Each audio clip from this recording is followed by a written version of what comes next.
In the silence of deep space, where stars burn like ancient lanterns and time itself moves with glacial patience, wanderers drift unseen. They are fragments of forgotten worlds, shards cast adrift by violent births and silent deaths of distant suns. For billions of years they sail the gulfs between the stars, nameless, homeless, their journeys unmeasured by any clock. To the cosmos they are nothing. To us they are everything. For when one of these strangers crosses the threshold of our solar system, it carries with it a mystery older than our species itself. In 2017, the first of these messengers arrived. It was a slender shadow, tumbling silently through the void, its path betraying an origin far beyond our sun. Astronomers named it Oumuamua, the scout, the messenger from afar. Its trajectory was impossible, its acceleration unexplained, its very form unlike anything born of our local skies. For the first time, humanity was forced to reckon with the truth that alien objects do not belong to distant imaginations. They are here, slipping past us in silence. The shock had scarcely begun to fade when, once again, the sky whispered. A second visitor had entered our cosmic neighborhood. This one carried a name as cryptic as its path, 3I Atlas. At first it seemed familiar, comet-like, an icy traveler, leaving a faint trace of dust. But as it revealed itself, unease grew. Its behavior bent the rules of what the heavens should allow.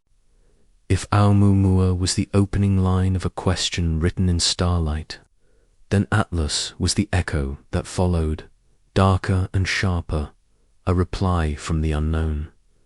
Oumuamua was the question, but Atlas may be the answer.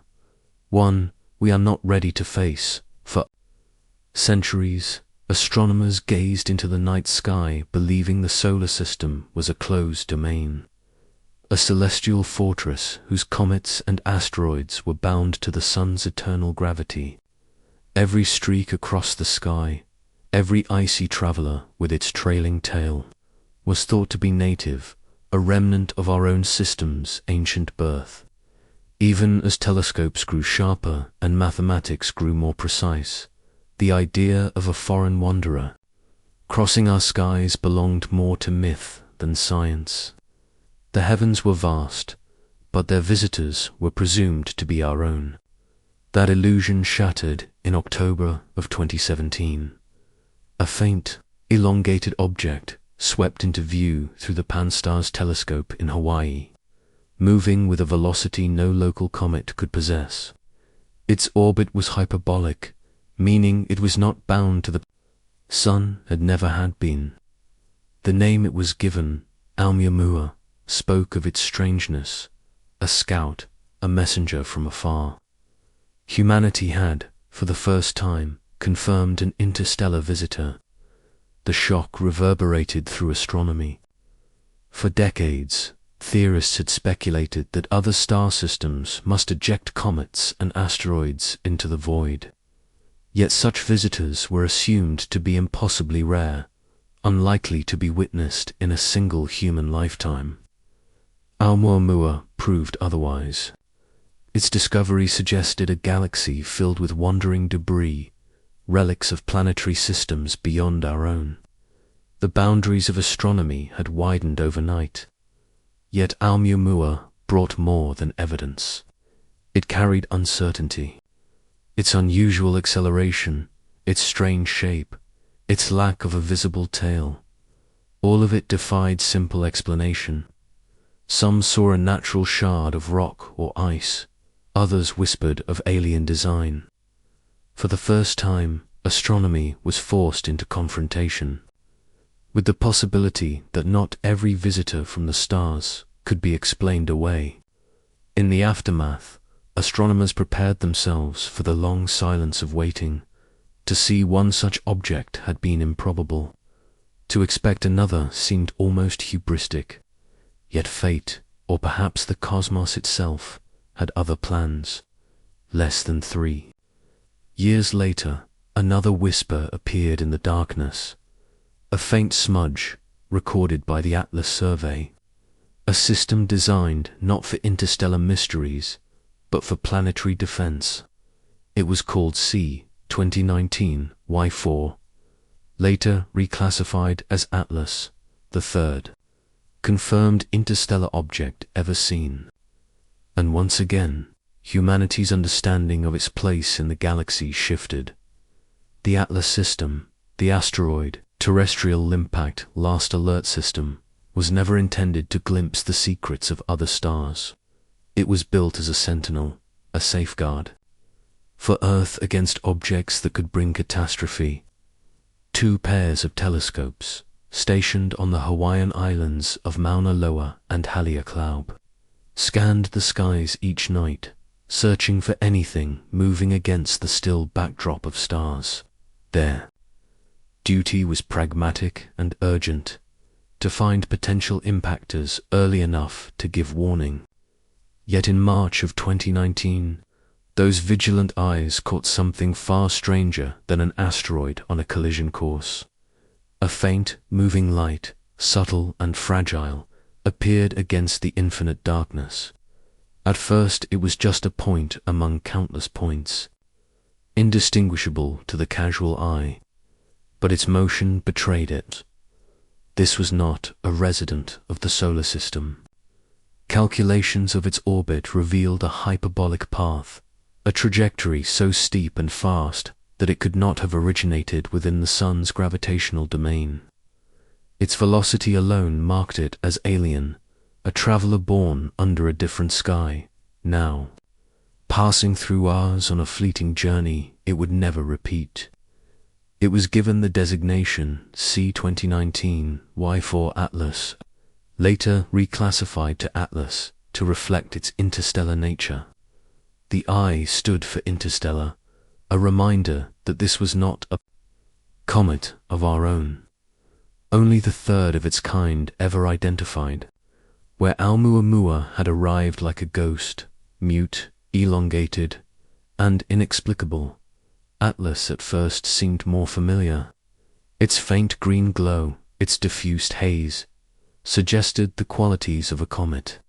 To astronomers who had long studied icy bodies, of the Kuiper belt and Oort cloud, this one felt closer to home. Yet its path told another story. This was no child of our sun. It had been born in the far reaches of another planetary system, cast adrift by forces unseen. Perhaps it had once circled a star like ours. Perhaps it had been thrown outward during the birth of alien worlds, hurled into the endless void by the gravitational might of gas giants. For eons it wandered between stars, until chance alone carried it near the thin band of light we call home. Its detection was both a triumph and a warning. Pan-STARRS had revealed. Oumuamua and now Atlas revealed this. Both telescopes had caught their quarry by chance, not by design. If two such visitors could be seen within a span of only a few years, what did that imply? That the galaxy is far richer with wandering bodies than once imagined. That Earth, and the fragile sphere of life it shelters, is far from isolated. The night sky, once thought to be silent, had revealed itself as a crossroads of messengers, carrying fragments of alien histories. For astronomers, the realization was staggering. Interstellar objects were supposed to be rare, fleeting phenomena occurring on timescales longer than civilizations endure. To see one in 2017 and another in 2019 seemed almost unthinkable. The statistical odds, once considered near impossible, had to be rewritten. The galaxy, it seemed, was not empty between its suns, but littered with exiles. Atlas deepened that revelation. Its orbit, tracked carefully from the earliest images, made its alien origin undeniable. The eccentricity of its path, greater than one, told the story of an object on a one-way journey, a cosmic migrant that would never return. And unlike Oumuamua, which had entered with almost no time for preparation, Atlas gave astronomers a fleeting window of opportunity. Telescopes across the world turned toward it, desperate to capture every trace before it dissolved back into obscurity, yet the challenge was immense. Interstellar visitors are faint and fast, their time in the inner solar system measured in months at most. By the time they are detected, their closest passage is already imminent. The data is scarce, incomplete, frustrating. What astronomers crave is resolution, clear detail, hard numbers, tangible evidence. But what the cosmos grants are whispers, shadows fading into the dark. Atlas became another such whisper. Its brightness rose, then wavered, then fractured, betraying signs of a fragile body breaking apart under the heat of the sun. Unlike the sturdy periodic comets bound to our star, this one seemed brittle, perhaps weakened by its immeasurable journey through interstellar cold. The fragmentation made it more elusive still, scattering what little evidence could be gathered. Yet even in its fading, it left behind a trace, the spectral fingerprints of its composition, the trajectory etched into the mathematics of orbital dynamics. These clues were enough to suggest its origin lay not with us, but with the wider galaxy, and they raised profound implications. Each interstellar object is a sample of another planetary system. Each carries the chemistry of a different birthplace, forged under alien suns with conditions unlike our own. To study one is to hold in hand the relic of a world unseen, a glimpse of distant processes that shaped other stars, other planets, other skies. This, perhaps, was the true gift of Atlas, not certainty, but perspective. It reminded humanity that the solar system is not a solitary island, but one archipelago among countless shores. What drifts into our space is evidence of kinship with a galaxy vast and ancient. To the instruments of science, Atlas was data. To the human spirit, it was a message. The stars are not silent. They scatter their fragments across the void, and sometimes those fragments reach us. The first whispers spread quietly, carried across networks of astronomers who monitored the faint anomalies of the night sky. A new object had been logged, faint and unassuming, a transient smear of light against the cold canvas of space. Yet, within hours, as orbital models were calculated, astonishment rippled through observatories around the world. Its path was too steep, too eccentric, its velocity far beyond the gravitational leash of the sun. The conclusion was immediate and undeniable. This was no child of the solar system. It had come from elsewhere. A second interstellar visitor, arriving barely 2 years after the first. The timing was uncanny. For generations, scientists had speculated about such travelers, but none had been seen until 2017, when Oumuamua swept through like a riddle without an answer. Now, in the wake of its departure, another arrived, a comet-branded Atlas, christened by the survey system that first glimpsed it. Astronomers felt the weight of history repeating itself. They scrambled to confirm, to measure, to secure what precious data they could before the fragile interloper slipped away. Telescopes across continents swiveled in unison, their domes opening like eyes suddenly awakened. The faint streak of Atlas became the center of an urgent chorus of observation. In those early days, there was a peculiar blend of relief and unease. Unlike Oumuamua, which had baffled with its elongated shape and strange acceleration, Atlas carried with it the familiar features of a comet, a hazy coma, the promise of a tail. the subtle chemistry of frozen volatiles thawing under solar heat. Here, at last, was something that felt recognizable, a messenger draped in the clothing of the known. But familiarity could not erase the deeper shock. It did not belong here. Its orbit was not bound to the sun, but written by the broader galaxy.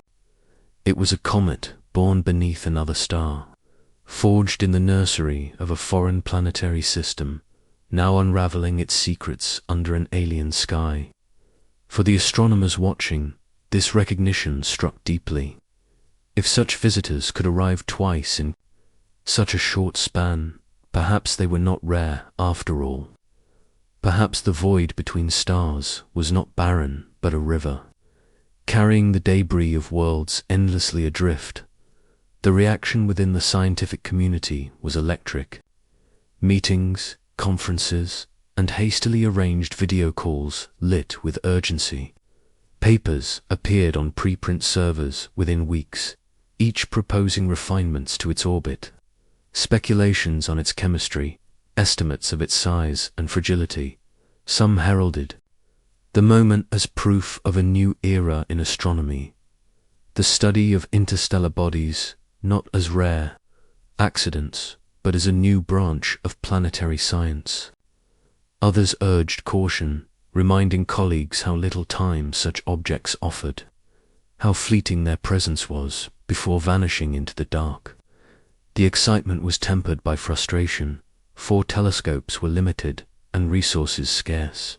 Each night of observation felt like a race against cosmic time, yet beneath the technical urgency ran a quieter current of philosophy, a recognition that this discovery was rewriting humanity's place in the cosmos. For centuries, comets had been studied as icy relics of the solar system, leftovers from its formation. Now one appeared that carried the fingerprints of another star.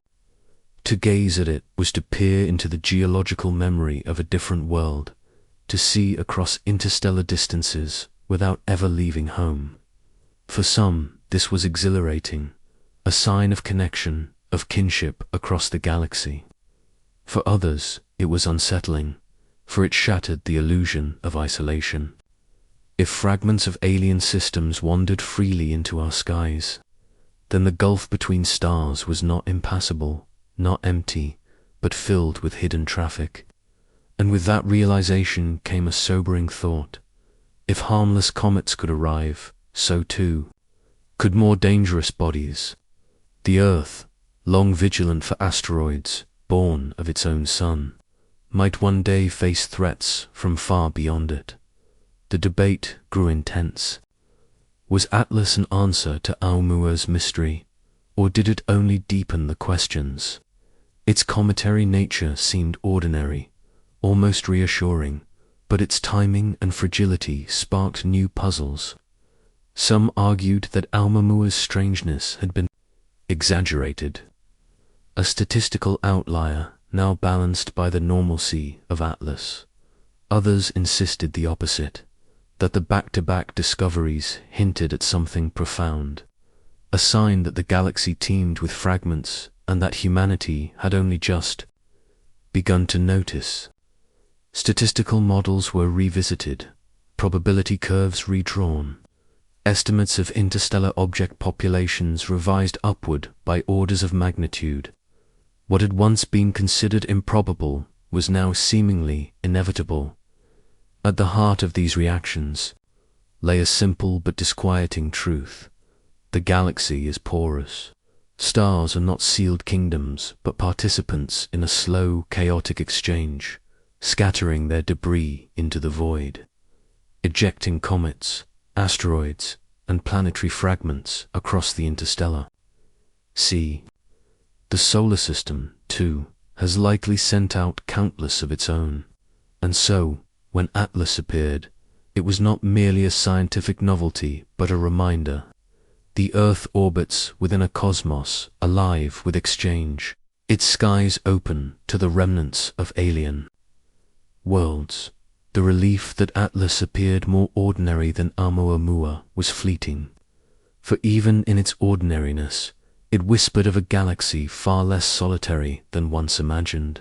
If Oumuamua had been the enigma that provoked suspicion of the extraordinary, then Atlas was the mirror that reflected normalcy, but a normalcy alien in origin. It was not one of ours, and that simple fact was profound. Astronomers confronted a paradox. The object seemed scientifically familiar, yet philosophically radical. Its icy breath was that of another sun. Its disintegration was the slow death of a body exiled from a world we will never see, and through it, humanity was forced to acknowledge that the solar system is but one eddy in a wider galactic tide, a tide that delivers strangers to our doorstep without warning. The question, whispered across observatories, was as unsettling as it was inevitable. If the galaxy can send us such visitors so icily, what else might one day arrive? The second interstellar visitor arrived as if wrapped in secrecy, and nature ensured that those who wished to study it would be given only fleeting glimpses. By the time the world knew its name, Atlas the object was already fading, already running from the light of the sun, growing fainter each night as it sank back into the abyss that had sent it here.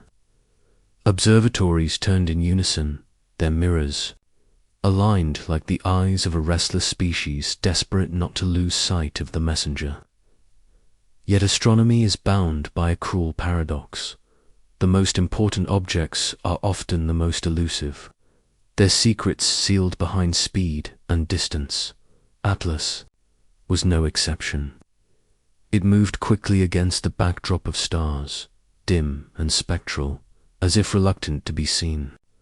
Every second mattered, for once it slipped into invisibility, no technology on Earth could summon it back. The challenge was immense, and astronomers knew they had only days to capture centuries of meaning.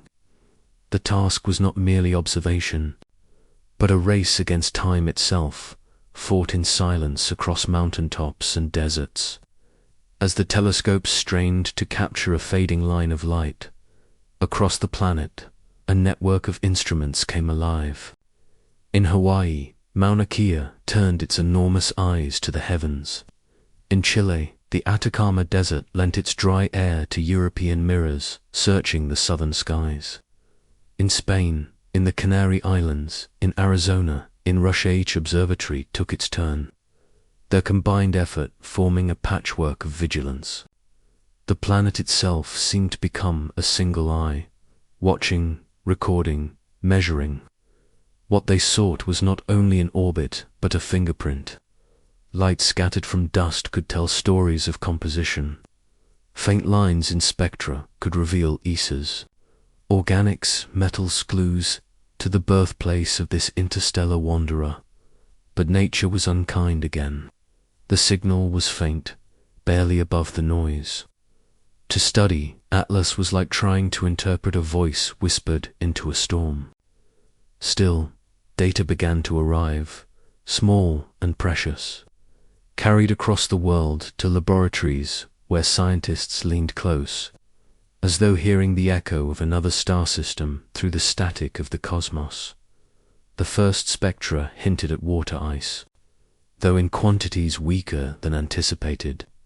Traces of carbon-based compounds seemed present, though uncertain. It was as if Atlas was trying to impersonate a comet, carrying the familiar chemistry of frozen bodies, but the performance was subdued, fragile, as though the actor lacked conviction. The dust was faint. The outgassing was measurable, but a ghostly exhale rather than the vigorous jets expected from a comet heated by the sun. Yet, these subtleties mattered. Oumuamua had been different, silent, dry, eerily lacking the cometary traits expected of an object wandering for millions of years in interstellar space. Atlas, by contrast, seemed to wear the costume of a comet, but the costume was frayed, the mask imperfect. Astronomers wondered whether it was truly a comet, or whether it simply reminded us of one in passing. Attempts were made to measure its size. With only reflected sunlight and fading brightness to work with, estimates were imprecise. Some suggested it was only a few 100 meters wide. Others argued for larger. Its shape was even more difficult to define. Unlike Oumuamua, whose tumbling motion betrayed an elongated, cigar-like form, or perhaps a flattened, shardless, showed no clear signs of such extremes. Its fading light curve suggested something more ordinary, closer to the rounder shapes of comets known from the solar system. But even here, ambiguity reigned. To say it was ordinary was to miss the point. It was not from here, no matter how much it resembled a comet. It was an exile from another system, carrying the signature of processes alien to the sun's domain. What looked familiar was, in truth, profoundly foreign. As the weeks unfolded, astronomers struggled with the limits of their instruments. Outgassing was confirmed, but week to week, to explain certain subtleties in its trajectory. Some argued the object was breaking apart. Others proposed its surface was coated with unusual compounds, suppressing the violent plumes normally expected when sunlight strikes frozen material. The difference between asteroid and comet, so sharp in textbooks, blurred in practice, was it a rock with traces of ice, or an icy body coated with dust and carbon? The classification began to feel irrelevant, even misleading. In interstellar space, categories forged in the solar system began to dissolve. These visitors were teaching humanity that nature was more fluid, more nuanced than the binary language of comet and asteroid. Speculations turned to origins. If Oumuamua had been a fragment of a shattered planetesimal, ejected by gravitational chaos, then perhaps Atlas was a refugee from another icy belt, somewhere around another star, billions of kilometers from its warmth. A collision or gravitational disturbance must have nudged it free, exiling it to wander between suns. For millions of years, perhaps longer, it had drifted in the void, absorbing radiation, enduring cold, its surface scarred by interstellar dust. By the time it arrived at Earth's doorstep, it had already survived a pilgrimage unimaginable to the human scale of time. Its chemistry bore that story, if only instruments were sensitive enough to read it fully. But they were not.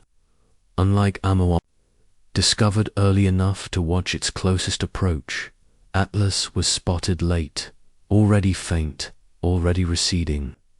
The chance for detailed analysis had slipped by before the world even knew to look. Observations were rushed, incomplete, frustrating. By the time telescopes coordinated, the visitor was already pulling away, its mysteries locked inside a fading point of light. Astronomers spoke of the silence it left behind, the gap between what could have been known and what was forever lost. It was like finding a message in a bottle but only glimpsing the ink before the waves pulled it away. The frustration was palpable. These objects came so rarely, yet now, within a span of just a few years, two had crossed the solar system. Humanity had waited millennia to witness one, then suddenly another appeared, slipping from reach almost as soon as it was detected. The sense of opportunity missed was almost painful. Telescopes were not yet prepared for such fleeting visitors. Had they been larger, faster, more numerous, perhaps a true picture of Atlas could have been captured. Instead, the data remained fragmentary, incomplete, like broken verses of a poem half remembered.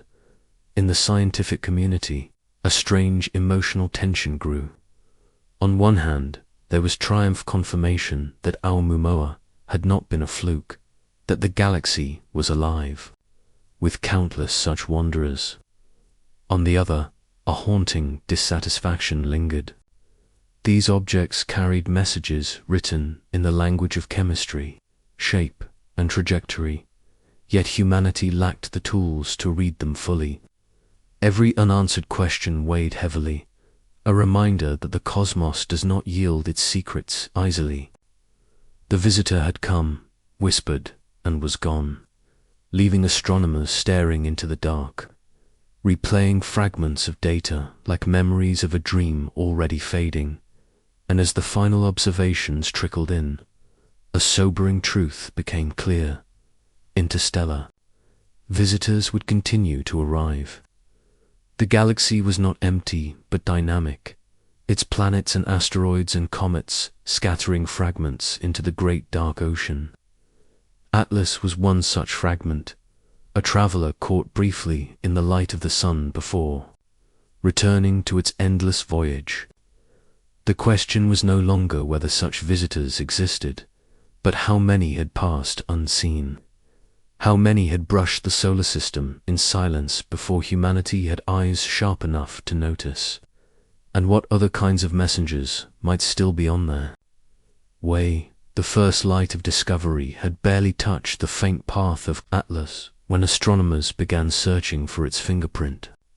Every comet, every asteroid, carries within it a signature of birth, a chemical code etched into its frozen body by the environment that formed it.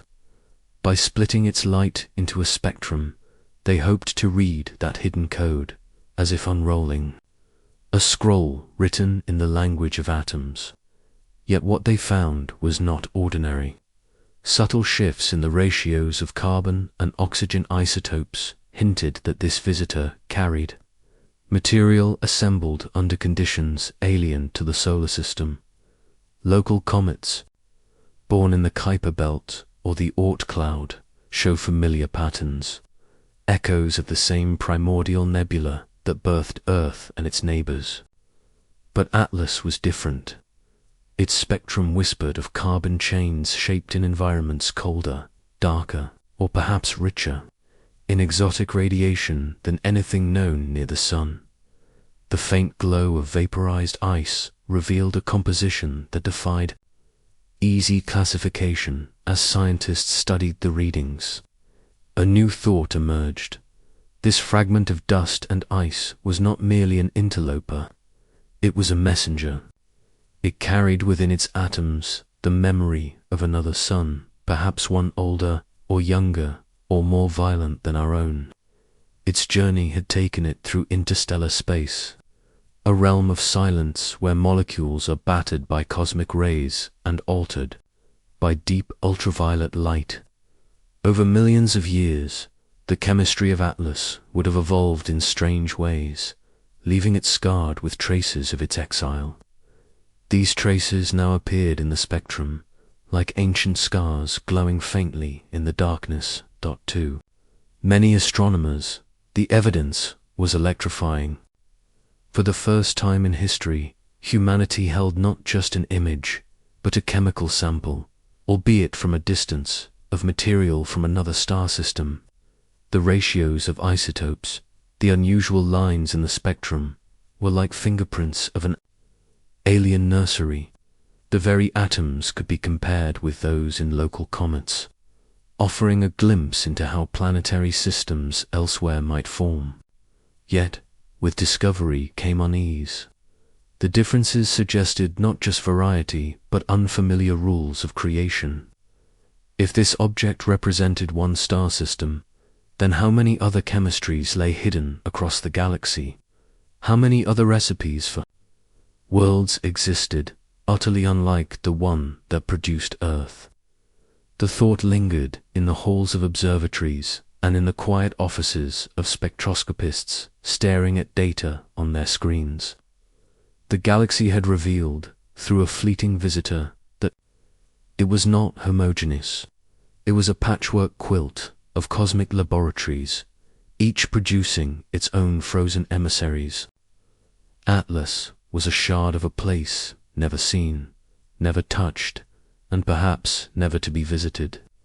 Yet, in its fragile dust, it carried the story of that world to ours.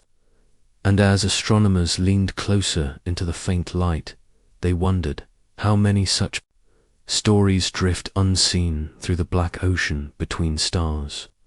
The investigation deepened. Each telescope turned toward the comet revealed flickers of brightness that puzzled the scientific community. Comets in our solar system follow a rhythm. As they approach the sun, heat awakens their frozen interiors, jets of gas burst forth, and the reflected light rises in predictable arcs. But Atlas did not follow the rhythm. Its brightness varied, erratically, almost stuttering, as though the surface itself were jagged, broken, or strangely asymmetric. These fluctuations hinted at a body not smooth and rounded, but scarred and fragmented. Its spin might have been chaotic, its surface fractured into uneven planes that caught sunlight differently as it tumbled through space. For astronomers, this irregular light curve was both a challenge and a revelation. From faint brightness alone, they could attempt to reconstruct its shape.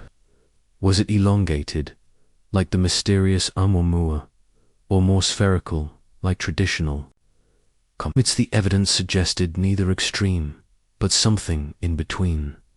A body both cometary and fractured, with pieces possibly separating as it neared the sun. In fact, as days passed, telescopes recorded signs of fragmentation. Atlas was breaking apart, shedding pieces into its own tail, like a dying creature scattering its feathers into the void. Such fragility told a story. Interstellar space is not kind. A body ejected from its home system may suffer violent encounters.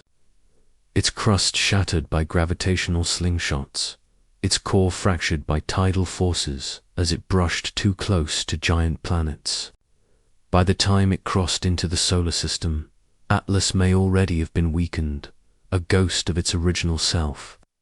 The sun's heat was only the final blow, triggering a slow disintegration of a relic that had survived millions of years adrift. To witness such destruction was bittersweet. On one hand, fragmentation revealed internal secrets. The material released into space could be measured spectroscopically, offering new glimpses into its composition. On the other, its rapid dissolution meant that time was running out. Observers knew that within weeks, perhaps months, the comet would vanish, leaving only a faint dust trail that would dissolve into interplanetary emptiness.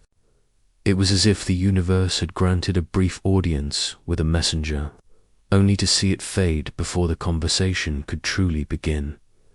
As astronomers compared this fragile interstellar traveler with 2I Borisov, the contrast sharpened. Borisov had been sturdy, robust, resembling local comets with its well-defined nucleus and powerful jets of gas. Atlas, in contrast, seemed brittle, fragile, almost delicate, an emissary that could not withstand the intensity of the sun's embrace. Together, the two objects told different stories, as though each star system scattered its own kind of seeds into the galaxy, some hardy and resilient, others fleeting and ephemeral. In these differences, a larger truth emerged.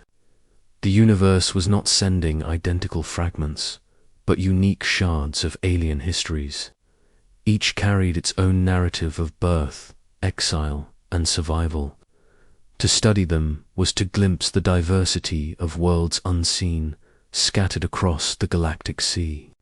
And as Atlas crumbled, humanity was reminded of the impermanence of all cosmic travelers, including itself.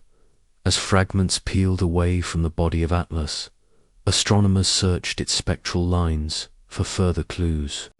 Within the vaporized dust, faint molecular fingerprints emerged. There were traces of cyanogen, water, and carbon monoxide, familiar in Earth's catalogue of cometary chemistry, but there were also anomalies, unusual balances of volatile gases, ratios that did not quite match those seen in comets of the Kuiper Belt or the Oort cloud. The implication was extraordinary. The ice that composed Atlas had frozen under environmental conditions alien to our solar system's birth. Perhaps it condensed in a colder disk around a fainter star, where exotic molecules remained locked in place. Or perhaps its nursery star was brighter, more violent, bombarding its protoplanetary disk with ultraviolet radiation that forged different molecular bonds. Such speculation was not idle fantasy, but grounded in astrophysical models. Protoplanetary disks across the galaxy exhibit diversity. ALMA, the great radio observatory in Chile, has imaged dozens of them, each with its own rings, gaps, and chemical distributions. Some are rich in carbon monoxide, others in organic molecules. Some swirl with turbulence, others lie quiet and thin. Each one is a unique recipe book, and Atlas appeared to carry a recipe unknown in the solar system. If its birthplace could be deciphered, humanity would hold its first sample of chemistry from another planetary system, a sample delivered freely, across light years, by nature itself. But the difficulty was enormous. The comet was faint, its signals weak, its time in the solar system short. Observations had to be pieced together from telescopes across the globe, each one capturing a small fragment of the whole. The story of its molecules emerged, not as a clear revelation, but as a mosaic, irregular, incomplete, suggestive of truths that could only be guessed. Yet within that mosaic lay tantalizing hints of exoticity. Some scientists whispered that the object might even contain compounds never yet observed in local comets. If so, these were molecular fossils of another star's creation, testaments to the diversity of planetary laboratories scattered through the Milky Way. This realization sparked a quiet revolution in perspective. The galaxy was no longer a distant abstraction, but a place that touched Earth directly. Its dust now mingled with ours, its molecules sublimated in our sun's light, leaving trails across our sky. The divide between here and elsewhere had blurred. Atlas was not just a traveler, it was a bridge, uniting worlds that had never known one another. Its chemistry was a whisper of billions of unseen systems, each possibly sending its own fragments outward, each perhaps contributing to a galactic exchange of frozen stories. And humanity, for the first time, had begun to listen. The irregular brightness of Atlas soon became a central puzzle. Telescopes tracking its approach saw its light pulse and fade, as though the object itself was turning a fractured face toward the sun. The pattern was not steady, not like the predictable rotation of a single, intact nucleus. Instead, it suggested chaos, tumbling, disintegrating, a dance of fragments rather than a single coherent body. Such behavior was rare, even among local comets. It spoke of deep weakness, of an object so delicate that the stress of its long journey had nearly destroyed it before the sun had finished the task. In these erratic flickers, astronomers saw not just instability, but history. The fractures might have been born in violence, the ejection event from its home system. For an object to be cast into interstellar space, it must survive gravitational combat, perhaps flung outward by a giant planet in its youth, hurled at speeds sufficient to break free of its parent star forever. Such an encounter could shatter the nucleus, splitting its surface and leaving scars that would endure across millions of years of exile. Each pulse of brightness might therefore be a relic of that ancient violence, replayed in light as the comet spun through the solar system. As the fragments grew more obvious, astronomers feared that time was running out.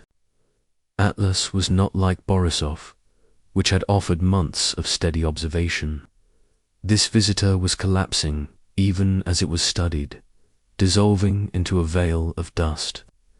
Each night's data carried urgency, as though every photon might be the last message before silence. And behind that urgency lay a haunting thought. How many interstellar objects had entered the solar system before, only to disintegrate unseen, their secrets lost to the void? Humanity had likely missed countless emissaries, glimpsed only now because technology had finally become sharp enough to notice, but fragility carried meaning too. By breaking apart, Atlas revealed that not all interstellar debris was alike. Some were strong, some fragile.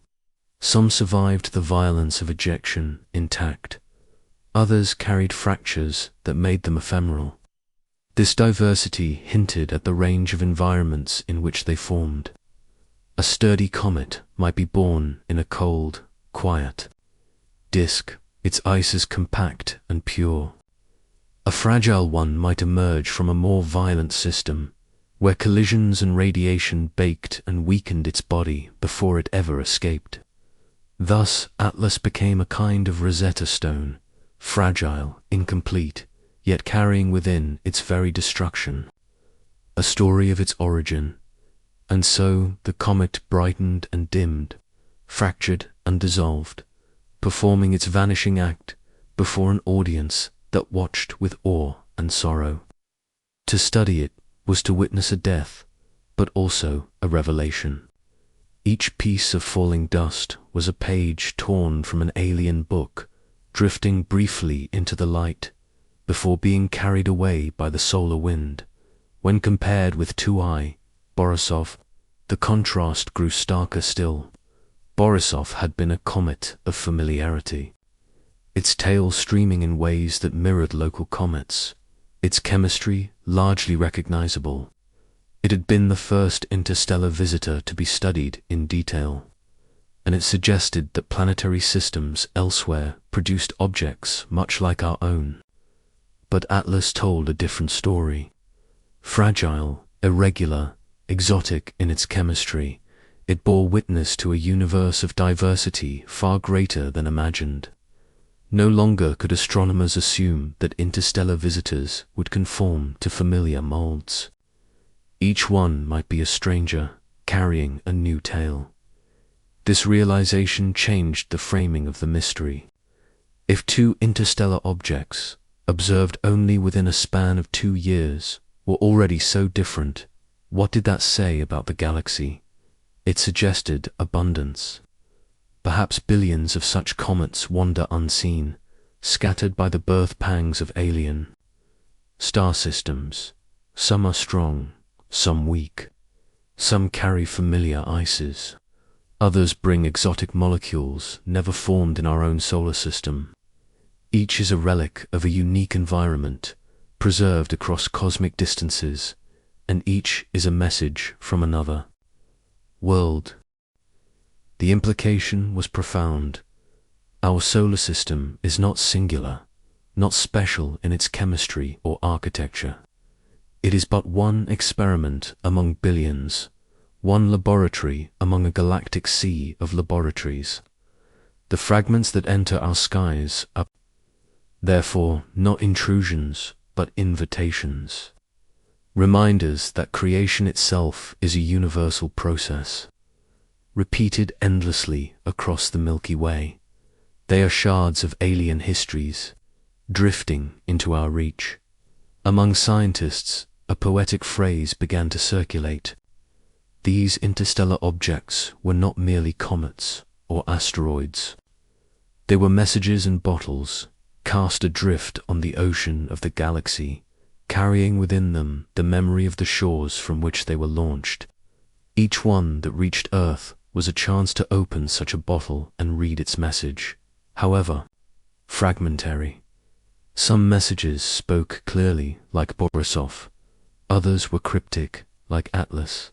But together they formed a chorus, whispering countless worlds unseen. In the quiet corridors of observatories, the thought grew that perhaps, one day, humanity would intercept such a fragment more directly.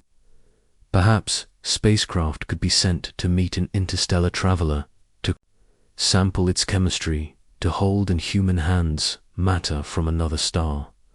For now, the technology was not ready, but the dream had been planted, nourished by the fragile light of Atlas. For the first time, scientists knew that such opportunities would come again, not once in a millennium, but perhaps many times in a single lifetime.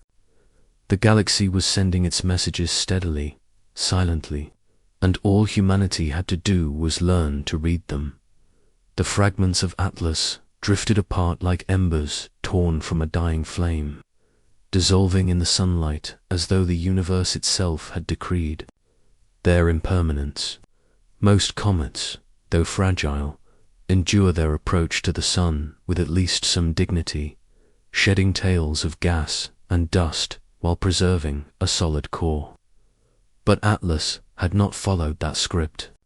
It had come undone with dramatic speed, splintering into pieces so numerous and faint that astronomers wondered whether it had ever truly been a single, unified body at all.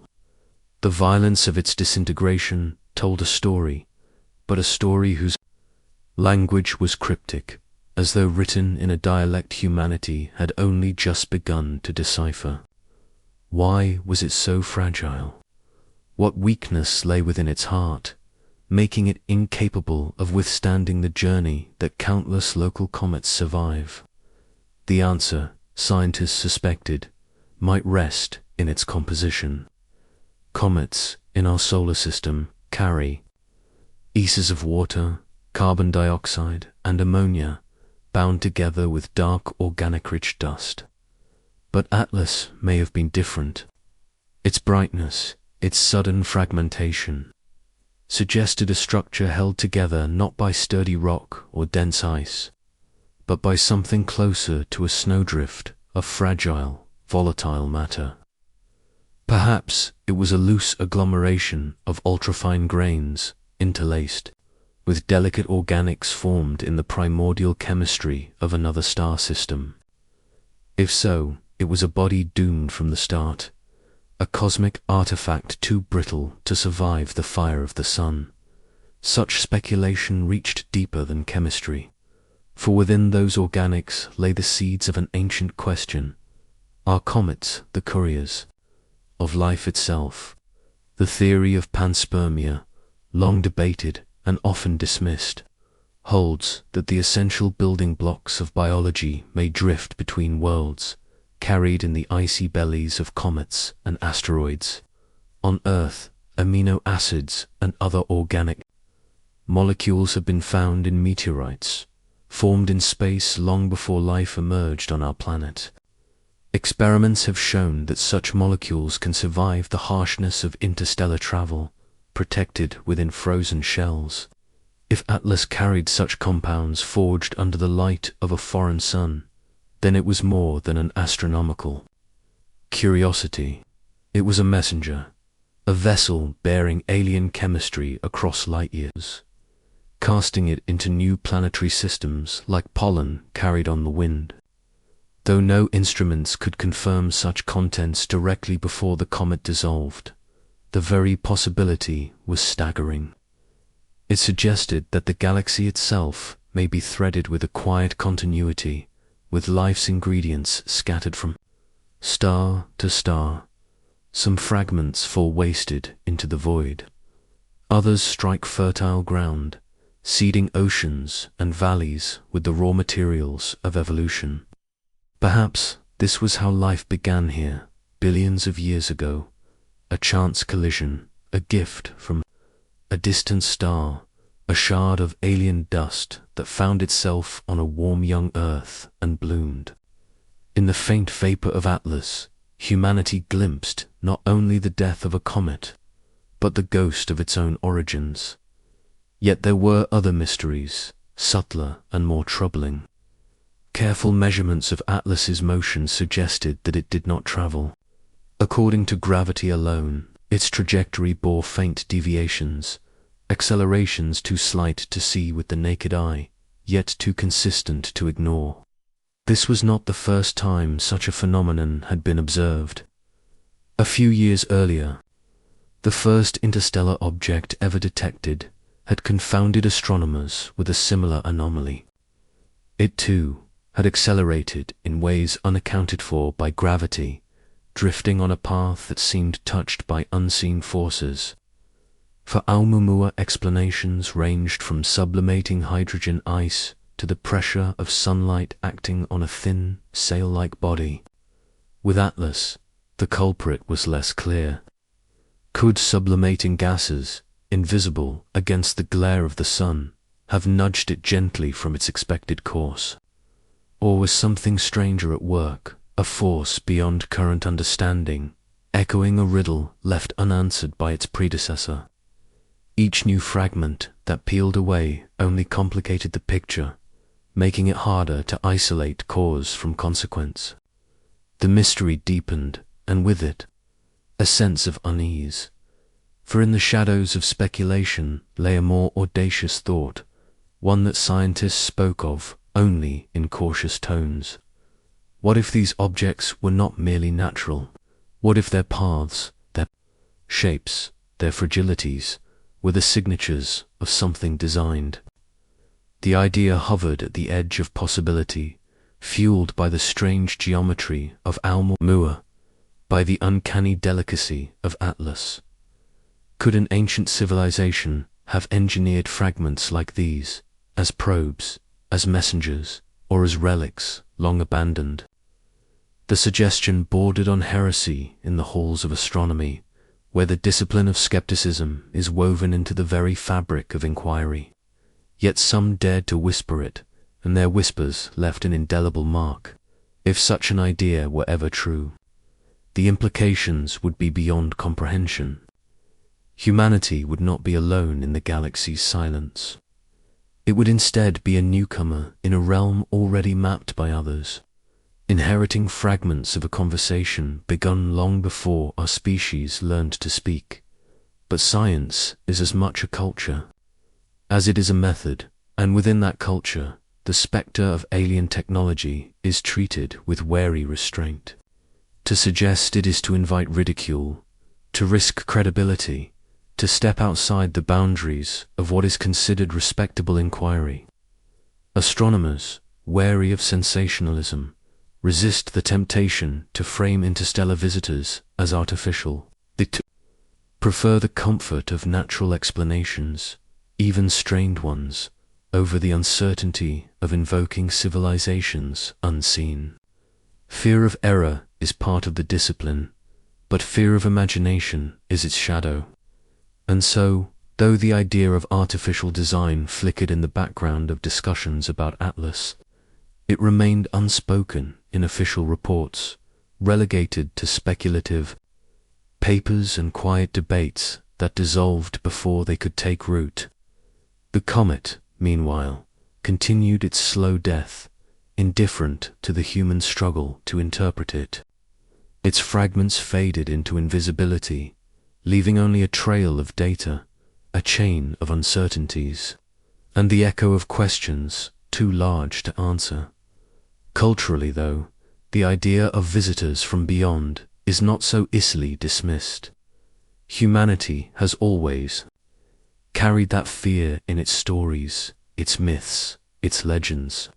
From the fiery chariots of ancient gods to the silver ships of modern imagination, the image of travelers descending from the heavens has haunted every generation.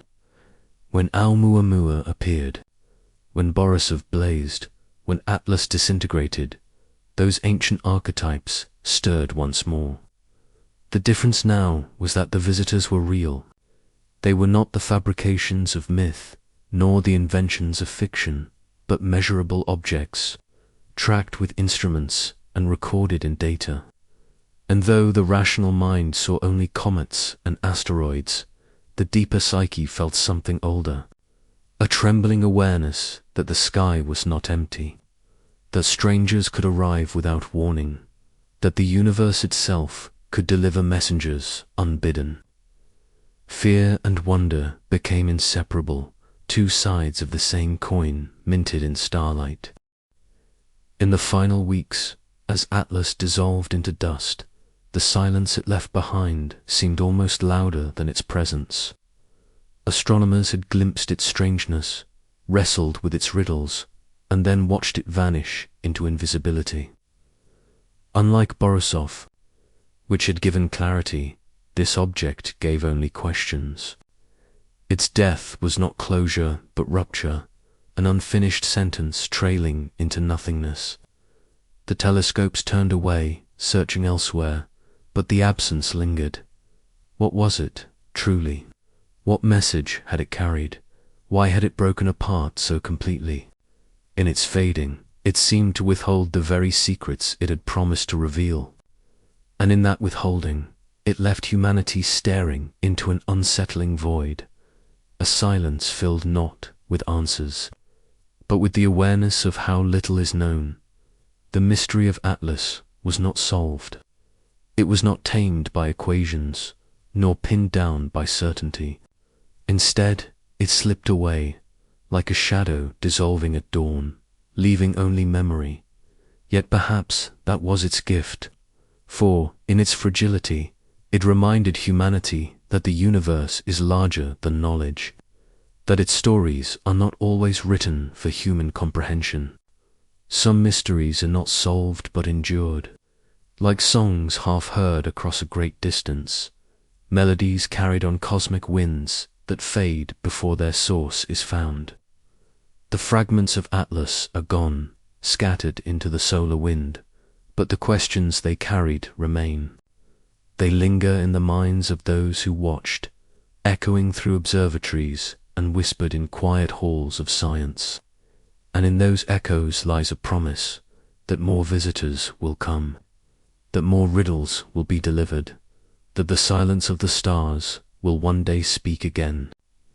At the edge of astronomical discovery, the cosmos reveals its secrets in the most fleeting of moments.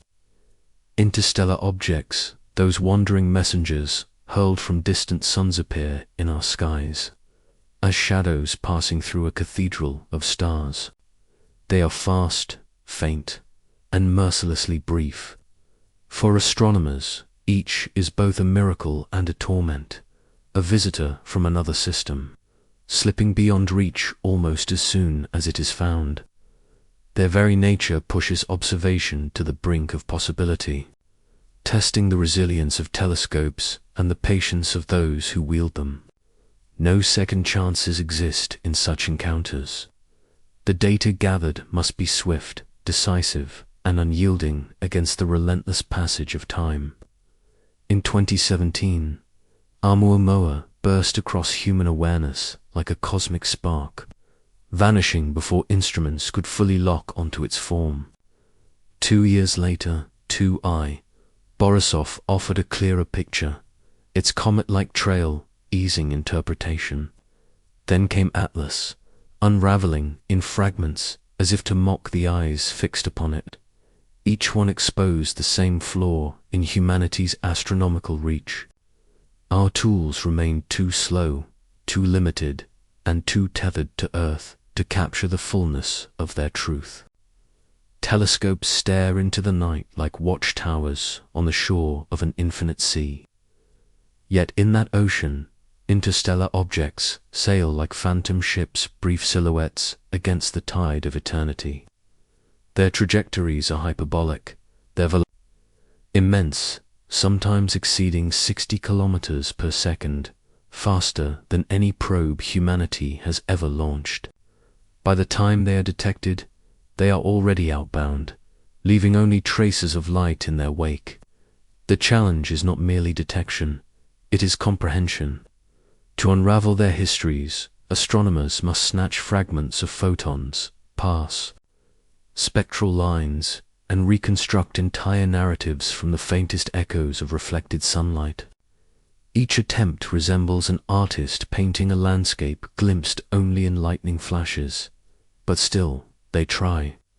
For within these objects lies something profound, the fingerprints of alien worlds, the chemistry of foreign suns, the possibility that life's ingredients are not bound to one system, but scattered across the galaxy like seeds in cosmic wind. They are not merely curiosities. They are windows into an unseen exchange between stars. To study them is to lean against the boundaries of knowledge itself. And so, with each arrival, science is stretched to its extreme edge, struggling to reach into the dark before the dark closes again. The difficulty of observing such cosmic trespassers begins with time. In astronomy, time is both ally and enemy. Stars burn for billions of years, galaxies evolve across eons. Yet interstellar objects grant only weeks or months before fading into invisibility.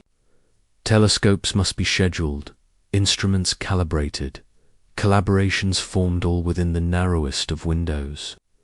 Oumuamua, discovered after it had already passed perihelion, became the great lesson in urgency.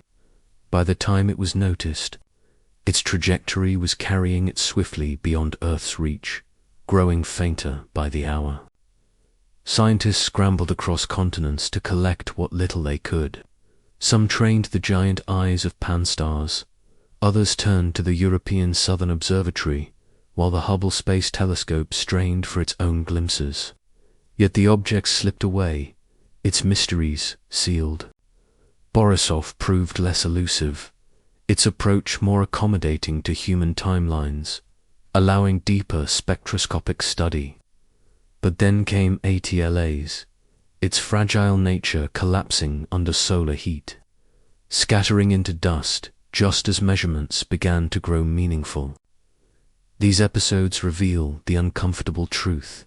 Humanity is watching the universe with instruments never designed for such sudden encounters. Our telescopes excel at studying predictable orbits, recurring comets, and stable galaxies. But the interstellar visitor is a wild anomaly, untamed by familiarity. In this struggle, the limits of technology emerge starkly. Even the most powerful optical systems VLT, Hubble capture little more than pinpricks of light, their data requiring heavy interpretation. What shape did Atlas truly possess before it broke apart? What exotic molecules shimmered briefly in its coma? The answers dissolve with the object itself, leaving behind only partial truths. Yet even in frustration, scientists find resolve. The fleeting nature of these events sharpens their hunger for preparedness. In the laboratories of the present, designs are drafted for instruments that may one day catch an interstellar traveler before it disappears. The Veracruz-Rubin Observatory in Chile, nearing completion, promises to transform this struggle. With its wide field survey and ability to sweep the night sky every few days, Rubin will act as a sentinel for transient phenomena. It will not wait for chance, but instead catalogue the shifting, moving world of the heavens in near real. For the first time, humanity may spot these visitors inbound rather than outbound, giving a chance not of mastery, but of dialogue. The hope is simple yet staggering: to catch the next interstellar object before it passes too far, and to learn not in hindsight, but in the living moment. For when knowledge dances just out of reach, even a fraction closer feels like revelation. The Vera-Rubin Observatory represents more than just a telescope. It is humanity's attempt to turn vigilance into vision. With an 8.4-meter mirror and a 3.2 gigapixel camera, the largest ever built, it will map the entire southern sky every 3 nights. Where once astronomers relied on isolated detections, Rubin will weave a continuous narrative of motion, change, and appearance. Asteroids, comets, supernova, and the elusive interstellar wanderers will be revealed not as singular surprises, but as patterns within a living cosmos.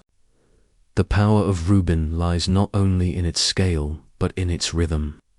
Every sweep of its field creates a time-lapse of the universe, a motion picture of celestial dynamics. Within such data, interstellar objects may no longer remain phantoms. Will appear as streaks across frames, their hyperbolic paths betraying their origin beyond the sun. The observatory is poised to turn cosmic serendipity into expectation. Yet, even as Rubin's promise grows, astronomers remain cautious. The number of interstellar objects that pass through our solar system is uncertain, their frequency a matter of conjecture. Some models suggest that thousands traverse our skies each year, unseen against the clutter of local debris. Others argue they are rare, each one an astronomical lottery ticket. The truth likely rests somewhere between abundance and scarcity, waiting to be revealed by the coming generation of surveys. What haunts astronomers most is the possibility that unseen streams of alien debris are already passing silently overhead. If interstellar comets and fragments cross our skies regularly, then each night humanity loses opportunities to study the chemistry and structure of alien worlds. They may carry within them molecules formed in distant planetary nurseries, remnants of star systems that lived and died before Earth was born. Every missed detection is not merely a failure of observation, but a missed connection to a cosmic history that belongs to us all. In that sense, Rubin does not merely serve science. It serves memory, giving humanity the means to recognize what otherwise would pass forgotten. The prospect is both exhilarating and sobering.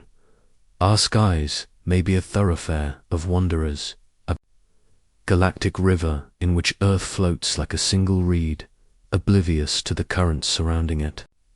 With Rubin's eye, humanity prepares at last to see the river's hidden flow. The idea that countless objects may be crossing our system, unseen, reshapes not only science but philosophy. For centuries, the night sky was thought of as a backdrop, a grand but static stage upon which planets and stars performed predictable motions. Now, the recognition of interstellar debris forces a reimagination. The solar system is not isolated, but porous, constantly exchanged with the wider galaxy. Every interstellar comet is a refugee, cast out by the gravitational hand of its home star. Such expulsions occur when giant planets stir young planetary systems, their immense gravity slinging icy fragments into the void. In this way, stars hurl their debris outward like cosmic slingshots, filling interstellar space with wandering shards. Our own sun has likely ejected trillions of such bodies across its lifetime, scattering fragments of Earth's neighborhood into the galactic dark. In turn, we inherit fragments from other stars, their orbits bent by the same celestial mechanics. It is a galactic commerce conducted in ice and dust. Albert Einstein's vision of curved space-time frames, this dance as a game of cosmic billiards, played not on flat tables but on warped geometries. Objects approach, trajectories bend, and sometimes they are flung outward forever, crossing between stars with speeds unbound by orbits.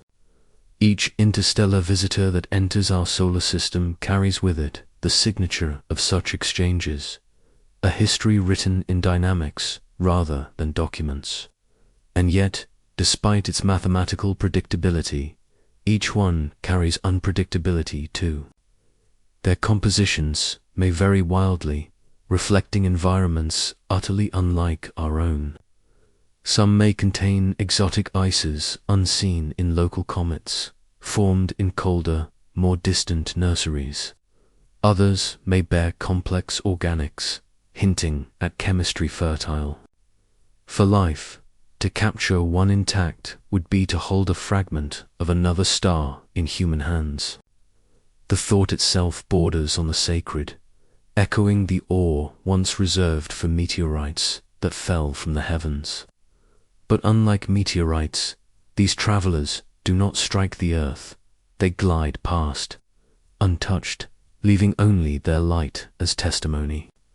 The galaxy, it seems, has always been in conversation with itself through these emissaries, though humanity has only just learned to listen. With each passing object, the lesson deepens. The borders of our solar system are not walls, but doorways. In the first days of star birth, when a young sun ignites from the collapse of a molecular cloud, the space around it becomes a furnace of creation and destruction.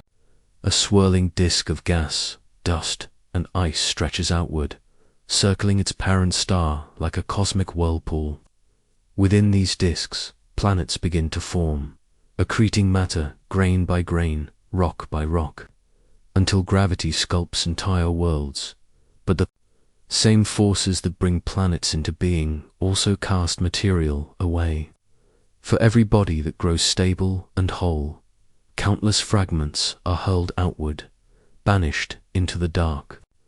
The young universe is violent, and its cradles of creation are wasteful. Simulations of planet formation suggest that star systems eject far more material than they keep. When giant planets form, their massive gravity acts like a sling, scattering icy remnants across trajectories that break free of their star's pull. For every Earth that takes root, there may be trillions of lost comets cast into the void. In this way, the Milky Way becomes seeded not only with stars, but with debris, a silent diaspora of ice and rock. Evidence for this process is not only theoretical observations of young star systems, such as those seen by the Atacama Large Millimeter Array in Chile, reveal disks riddled with scars, gaps, and streak signatures of unseen planets already shaping their neighborhoods. Around them, fragments spiral outward like sparks from a fire. Each one is a potential wanderer, destined to leave home forever. If this story is true, then our solar system itself once expelled vast armies of comets into interstellar exile. They are now drifters in the galactic dark, untraceable, yet carrying the chemical fingerprints of their origin. And if every star performs this same ritual of ejection, then the galaxy must be filled with these silent travelers. Interstellar space, once thought barren, may instead be crowded with fragments of countless other worlds. When objects like Alma and Atlas appear, they are not anomalies, but emissaries of a common fate, the inevitable scattering of creation.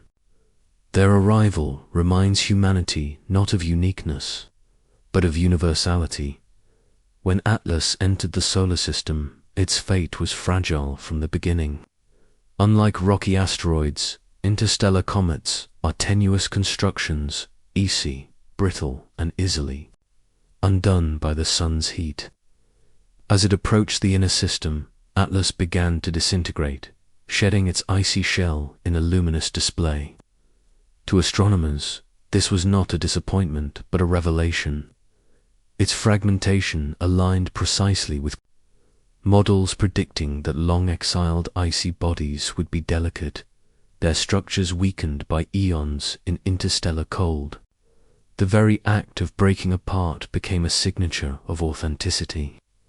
It was behaving as theory expected, a comet born not in imagination but in physics. The chemistry of such fragments carries whispers of their origin.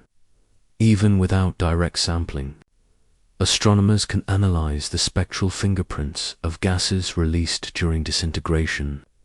The ratios of carbon, oxygen, and hydrogen isotopes can reveal whether the comet was forged in an environment like our own or under conditions alien to the solar system. Early data suggests that interstellar comets are chemically consistent with natural formation within distant protoplanetary disks. Nothing exotic was required, no alien technology, no mysteries beyond physics only, the universal processes of star birth and planetary scattering. And yet, within this ordinariness lies something extraordinary. If comets like Atlas are natural products, then they are not rare. They are the expected consequence of planetary systems across the galaxy. Statistically, billions must exist, their paths wandering across interstellar space. Every star, every system, every birthplace of worlds contributes to this silent galactic exchange. The Milky Way becomes a shared archive of planetary fragments, a record of creation written not in books but in drifting shards of ice. For planetary science, the implications are profound. To intercept such an object is to intercept the history of another star. Each comet is a messenger from a nursery far away, carrying the memory of a system humanity will never see directly. The solar system, in turn, becomes a participant in this cosmic lottery. Most of these messengers will pass unseen, slipping quietly through the vastness, but every so often, by chance, one crosses our sky, giving us a fleeting window into another world's beginning. That chance, however rare, is the very essence of discovery, the moment when silence breaks, and the galaxy whispers a fragment of its story into human ears. The question that rises, then, is not whether interstellar comets exist, but how many might be passing unnoticed through the gulf around the Sun. When Oumuamua was first detected in 2017, estimates were cautious. Perhaps such encounters were once-in-a-century events, a rare alignment of chance and geometry. But with the arrival of Atlas, the probability shifted. 2 confirmed interstellar objects within just a few years suggested a much denser population than expected. Researchers recalculated. The galaxy, they realized, could contain on the order of 1,025 such bodies, drifting endlessly. Around every star, fragments are continuously flung outward during planetary formation. Scaled up across hundreds of billions of stars in the Milky Way, the numbers swell beyond comprehension. What once seemed miraculous begins to appear inevitable. The true puzzle is not why we have seen them, but why we have seen so few. Detection is the limiting factor, not existence. These wanderers are small, faint, and fast. Even when they pass near the Sun, they reflect only a whisper of light. Most slip invisibly through, hidden against the stellar background. Our telescopes catch only the brightest and luckiest cases, the ones that flare under sunlight or cross the gaze of sensitive surveys.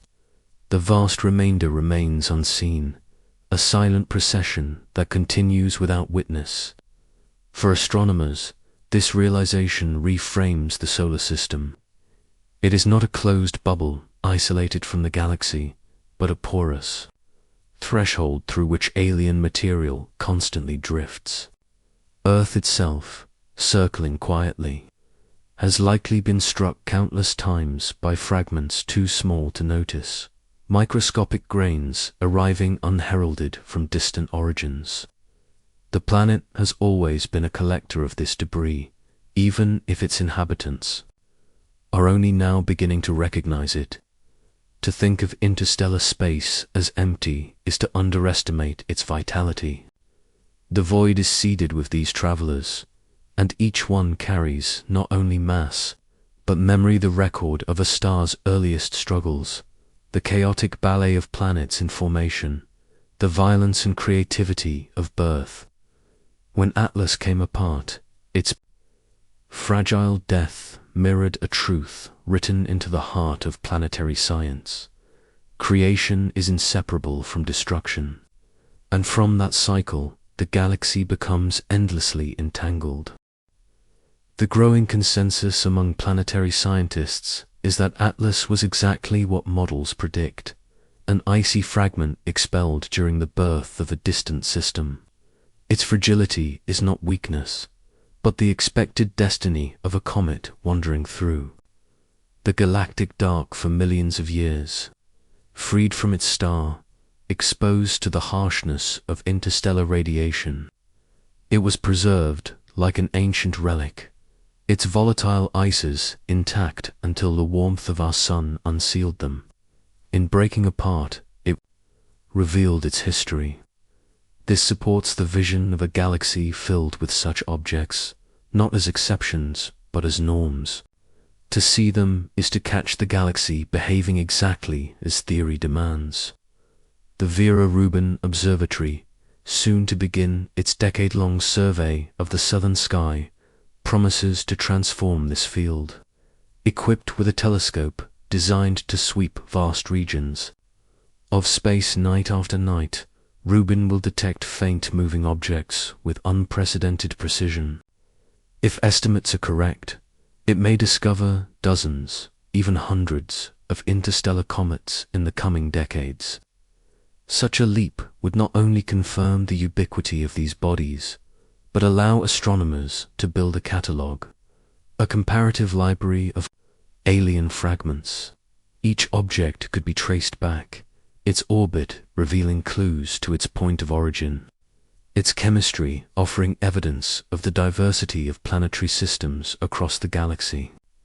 Already, models suggest that interstellar objects may be more numerous than the comets bound to our own Oort cloud.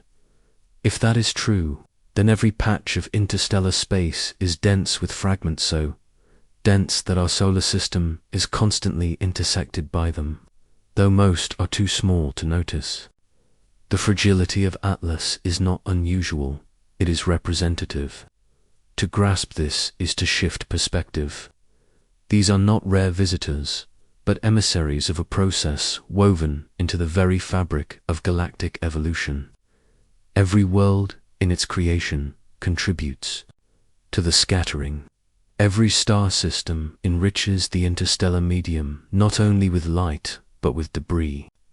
The galaxy is an ocean of fragments, and the solar system a coastline touched by waves. The cosmic lottery is not whether such objects exist, but whether we are lucky enough to see them, to measure them, to recognize in them the echo of a distant sun. If interstellar comets are the natural byproducts of planetary birth, then each one is also a survivor of chaos. In the earliest epochs of a star system, gravity does not yet rule with calm stability. It is a battlefield of collisions, migrations, and planets are still forming, sweeping up dust and rock, or scattering them outward with violent encounters. Gas giants, in particular, play the role of cosmic slingshots. Their immense gravity hurls billions of fragments beyond the system's grasp, ejecting them into interstellar exile. Some fragments are ice-rich, destined to become comets. Others are rocky shards, indistinguishable from asteroids. All carry the fingerprints of their natal systems, the isotopic ratios of their ices, the trace elements in their dust, the chemical quirks born of their parent star's environment. When Atlas entered our solar system, astronomers glimpsed such fingerprints, faint but revealing, its isotopic composition and behavior aligned with known cometary processes, confirming it was no anomaly of physics, but a participant in a universal story. Its disintegration near perihelion resembled the collapse of many comets observed closer to home. Fragile structures torn apart by thermal stresses and sublimation. The difference was its origin. To see such behavior in a visitor from beyond was not to be disappointed, but to be reassured. Nature, even at interstellar distances, obeys the same laws. Yet, there is something deeply humbling in realizing how much must go unseen. If every young system contributes trillions of fragments, then the Milky Way is a storm without end, a constant rain of alien material. Most passes without detection. A fraction may intersect with the solar system, a smaller fractions still may drift close enough for human instruments to perceive. It is an astronomical lottery with odds staggeringly against us, and yet, with the right technology, even these odds can be bent. The next generation of surveys will ensure that humanity no longer relies on luck alone. The Vera Rubin Observatory embodies this shift in human perspective. Designed to capture the transient and the fleeting, it will photograph the entire southern sky every few nights, creating a dynamic record of motion across the heavens. In this relentless cataloguing, interstellar objects will reveal themselves, their orbits betraying their alien nature.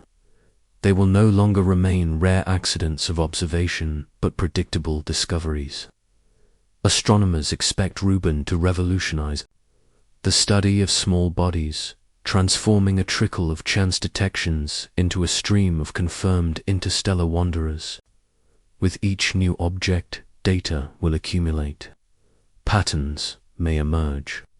Do most interstellar comets resemble Atlas, fragile and volatile, destined to fragment? Or will we encounter more enigmas like Oumuamua, whose unusual trajectory and lack of a visible tail still defy easy classification? The answers lie ahead, hidden in the faint streaks Rubin will capture against the stars. This is not simply an expansion of observational capacity. It is a philosophical leap.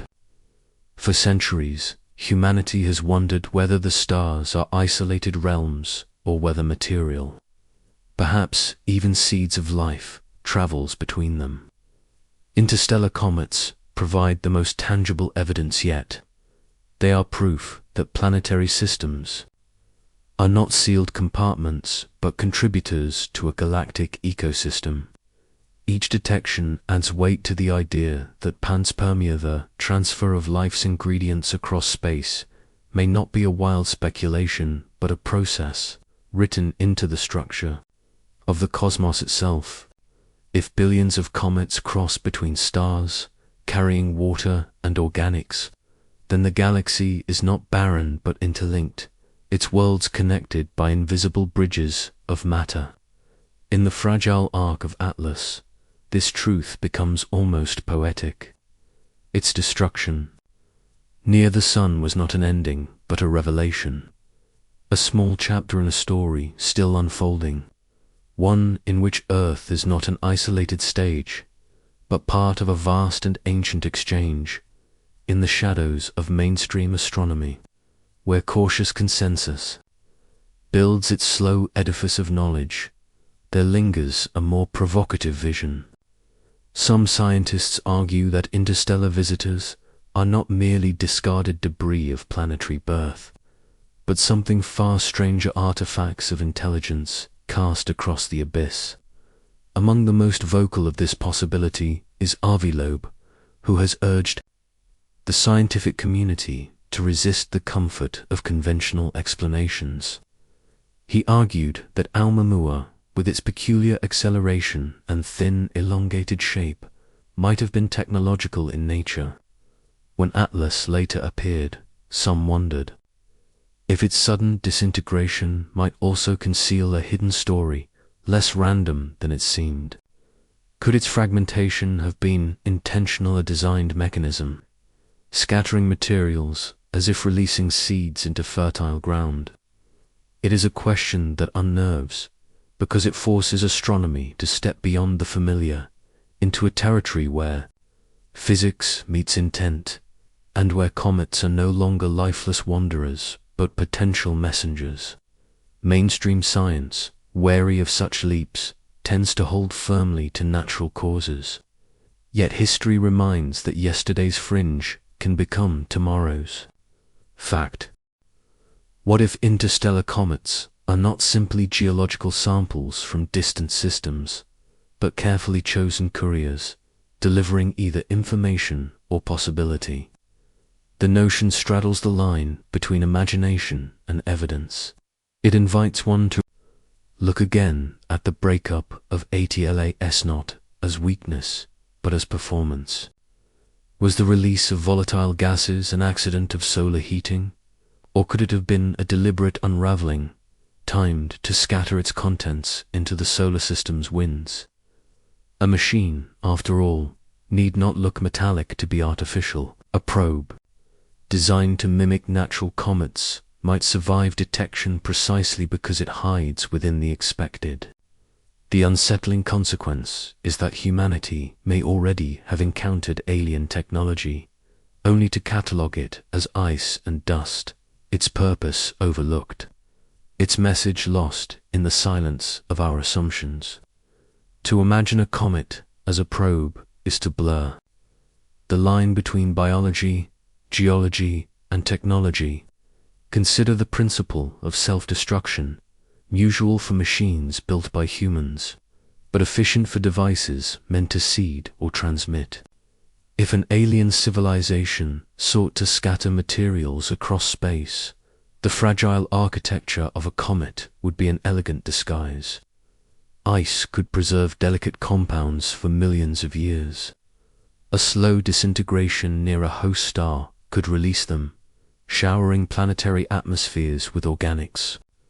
This is the essence of directed panspermia, a theory once entertained by Francis Crick, co-discoverer of DNA, who wondered if life on Earth might have originated from intentional seeding. In this light, Atlas's demise becomes less of a failure, and more of a culmination, an act of dispersal written into its structure from the start. Could it be that civilizations older than ours scatter such artifacts deliberately, embedding the ingredients of life in the galaxy's winds? To science, the evidence remains thin, but speculation persists because physics alone does not forbid it. Organic molecules have already been discovered on comets within the solar system, including glycine and complex hydrocarbons, precursors to life's chemistry. The leap from chemistry to intention is vast, yet alluring. Perhaps Atlas was not only a traveler, but a courier, carrying a silent payload across the interstellar void. The possibility unsettles because it implies contact without communication, a message not written in radio signals or mathematics, but in dust and molecules alien, handwriting invisible to human eyes. If true, then humanity has been handed a letter it does not yet know how to read, a cosmic correspondence scattered into the solar winds, its meaning hidden not in light curves or orbital paths, but in the fragile architecture of carbon itself. If interstellar objects are indeed couriers, then the question shifts from mechanics to intent. What mind would devise such a subtle form of communication? Human imagination often reaches for spectacle beacons, transmissions, grand announcements, yet perhaps advanced intelligence would prefer quiet whispers instead of thunder. A comet, cloaked in ordinary physics, could drift unnoticed across civilizations, carrying within it a story encoded in its debris. In the speculation of some astronomers, Atlas was not merely a lump of ice, but a silent experiment, a cosmic letter folded within layers of volatile material, designed to unfurl only in the warmth of a star. To most, its disintegration was just another entry in a catalogue of transient events, but to a more speculative eye, the act resembled a ritual of release, a shedding of form to scatter essence. What if, embedded in the dust, lay isotopic ratios that were not random but patterned? What if, within its carbon grains, a fingerprint waited, distinguishable from ordinary chemistry by those willing to look? The unsettling truth is that no one searched deeply enough. The object faded into twilight before thorough analysis could be made. The signal, if there was one, dissolved into the background of expectation. This raises a chilling thought. Perhaps alien contact is not something we await, but something we have already missed, folded into the countless streaks of debris that vanish each year. Such contact would not arrive with fanfare, but would echo only in hindsight, when humanity finally learns to question what it once dismissed. If so, the heavens may already be filled with overlooked messages, an unending archive of signals disguised. As stones dot, the idea echoes something ancient in the human psyche. Long before telescopes, myths told of messengers from the heavens, blazing across the night as omens of change. Comets were feared as portents, divine scribbles upon the fabric of the sky. Today, astronomy dismisses superstition, yet the echo remains. Could those ancient fears have contained a fragment of truth, not divine wrath, but recognition that these wanderers carried significance beyond their light? Modern science sees comets as chemical time capsules, relics of planetary formation. Yet speculation suggests they may also be cultural time capsules, vessels of meaning launched by civilizations far older than ours. Imagine a people so ancient they no longer needed radio waves or signals of light. Instead, they relied on longevity, embedding their memory into objects that could outlast the rise and fall of stars. A cometary probe could survive billions of years, waiting to be intercepted by chance. Humanity, with its obsession for immediacy, may find this alien patience incomprehensible. But the universe is not in a hurry. Perhaps meaning travels not in seconds, but in eons. If this is true, then each interstellar fragment is not simply rock and ice, but a letter in an alphabet too vast for us to yet decode. The solar system, in this interpretation, becomes a page on which the galaxy occasionally writes, and every object that enters its bounds is not an intruder, but a participant in an ancient dialogue that humanity has only just begun to overhear. The unsettling possibility is not that we are alone, but that we are already included in a conversation we do not yet understand. Speculation stretches further still. Could interstellar probes be designed not to deliver chemistry, but to test intelligence? A comet-like artifact passing through a system may scatter material deliberately, leaving behind puzzles embedded in isotopes or structures too precise to be accidental. Such a probe would require no active transmission, no fuel, no maintenance. Its brilliance would lie in its subtle, to appearing natural until examined with suspicion. Humanity, with only 2 confirmed interstellar visitors, may have already failed such a test. If Atlas carried meaning, we let it slip through unexamined, dissolving into the void. This is not failure by malice, but by unawareness. Advanced civilizations might anticipate such outcomes, casting countless such messengers into the void, knowing most would be ignored. It is the cosmic lottery again, but not one of interception, one of recognition. In this light, the missed signal becomes a parable about human readiness.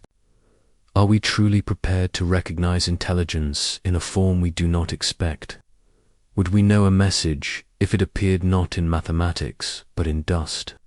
The thought gnaws at humility, suggesting that first contact may not be an event of the future, but an oversight of the past. If this is true, then our greatest danger is not cosmic loneliness, but blindness, the inability to see what is before us. The stars may already have spoken, and humanity, drowned in its own certainties, may have failed to listen. At the edge of speculation lies fear. What if the purpose of such objects is not benevolent seeding, nor patient communication, but something darker, self-destructing artifacts, masquerading as fragile comets, could serve as surveillance, dispersal of unknown technologies, or even silent probes of planetary biospheres? The possibility echoes in science fiction, yet cannot be dismissed outright, for the universe is not bound to human hopes. An interstellar civilization, ancient and cautious, might deploy swarms of disguised messengers to observe without revealing themselves, their anonymity preserved by nature's camouflage. Humanity, mistaking them for ice, would remain unaware of the gaze upon it. The idea is unsettling not because it is likely, but because it is possible. Each visitor becomes a question, a shadow that flickers across astronomy's instruments before vanishing into darkness. Whether they are mere debris or concealed artifacts, the tension they create is the same. They remind humanity of its fragility, its lack of control over the cosmos. Every fragment that crosses the solar system is a reminder that the frontier is not ours to master. It is vast, ancient, and filled with possibilities both wondrous and terrifying. To contemplate interstellar objects as alien messengers is to confront the most humbling truth of all, that the universe may already be alive, with intention, while humanity still struggles to comprehend the language in which it is written. For centuries, humanity has stared into the sky, watching fragments of ice and stone pass briefly across its view, only to disappear into the dark. But with the arrival of objects like 1 IOU MUA and 2 Iberisov, the dream of studying visitors from distant suns shifted from the realm of imagination into an urgent scientific pursuit. Each new interstellar traveler is not just a curiosity, is a messenger, carrying within its grains the chemical fingerprints of another world, another history of planetary birth. Yet by the time instruments detect them, they are already fleeing, hurtling away at tens of kilometers per second, leaving only traces of data behind. To truly understand these wanderers, science requires more than telescopes. It requires a way to chase. From this realization emerged new ideas within the corridors of NASA, ESA, and other space agencies. Missions designed to intercept the next interstellar object before it escapes. Among them, one stands closest to becoming reality, the Comet Interceptor, a European space agency project set to launch in the late 2020s, though not originally built for interstellar targets. Its design reflects the urgency of readiness.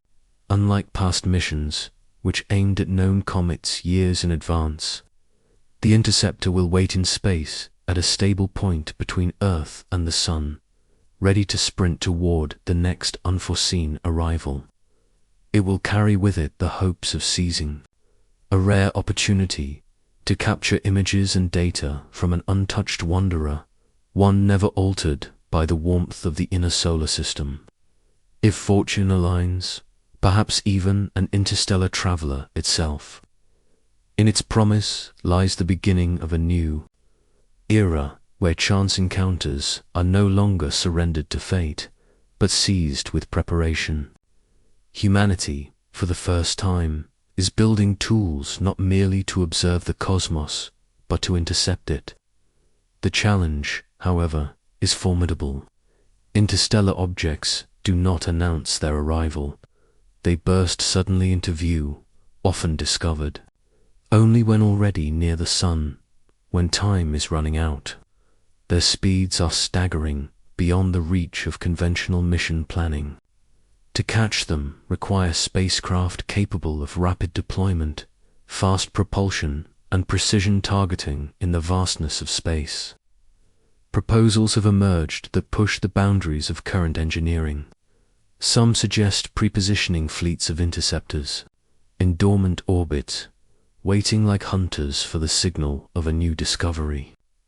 Others envision fast launch vehicles capable of leaving Earth within weeks, igniting engines powerful enough to pursue these fleeting travelers before they vanish into the dark.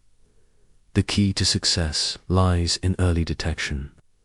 Telescopes such as the forthcoming Vera C. Rubin Observatory, with its immense survey capacity, promise to expand the horizon of human vision, identifying faint visitors long before they approach. Coupled with advances in artificial intelligence, sky surveys may soon scan the heavens with a vigilance impossible for human eyes alone, distinguishing the subtle arcs of an interstellar path from the countless movements of local asteroids. Yet even with foresight, the race is merciless. Once discovered, an object moves relentlessly on, heedless of human preparation. The window to act is narrow, measured not in years, but in months. That urgency gives every proposal a tone of desperation, as though the cosmos itself were daring humanity to rise to the challenge. It is a pursuit defined by humility, the recognition that nature sets the schedule and humanity must either keep pace or remain forever behind. The pursuit of interstellar messengers is not only a technical problem, but a philosophical one, testing whether a young species can adapt to opportunities that will not wait. For many scientists, the thought of intercepting an interstellar object is not only about data, it is about holding, for the first time, a piece of another star system. Each speck of dust that trails behind such a body could reveal chemical clues untouched since its birth. Ratios of isotopes locked in frozen ices might testify to a history of formation under a foreign sun, shaped by temperatures, radiation, and pressures unlike any in our own system. To place such material within a laboratory on Earth would be nothing less than revolutionary. Questions that have lingered for generations could be answered with a few grains of alien matter. Did other planetary nurseries produce the same organic molecules that seeded life here? Do their ices contain water with similar isotopic fingerprints to our oceans, or entirely different signatures of chemistry? To capture such evidence would mean peering directly into the processes of another world's creation. Yet the dream remains out of reach for now. Every interstellar object so far has been a missed opportunity, glimpsed briefly as it sped past. Atlas, like its predecessors, left nothing but traces of light upon telescopes. Scientists watched as it broke apart, each fragment dissolving into the night, carrying secrets that no hand could hold. The frustration is palpable, a reminder that humanity's instruments, though powerful, are still too slow to meet the pace of the cosmos. The urgency grows sharper with each passing event. No one knows when the next object will appear, only that it surely will. Statistically, perhaps every year or two, a wanderer cuts across the solar system, but only with preparation can the next one become more than a fleeting shadow. Thus, the scientific community stands at a threshold. Determined not to lose the chance again, plans multiply across institutions and nations. At NASA, engineers sketch out concepts for rapid response spacecraft, vehicles that could slingshot outward with unprecedented velocity. Some designs borrow from solar sail technology, envisioning vast, reflective sheets harnessing the sun's radiation to accelerate toward a target. Others look to nuclear propulsion, a technology long theorized, but rarely tested, promising thrust powerful enough to close the impossible gap between Earth and a speeding comet. Meanwhile, ESA's Comet Interceptor prepares for its own role, less as a hunter and more as a sentinel, lying in wait at the Sun-Earth Lagrange point, ready to leap when the moment comes. The ideas reflect a broader shift in perspective. Interstellar objects are no longer curiosities. They are now targets for exploration. Around the globe, a spirit of cooperation begins to form, echoing the legacy of projects like the International Space Station.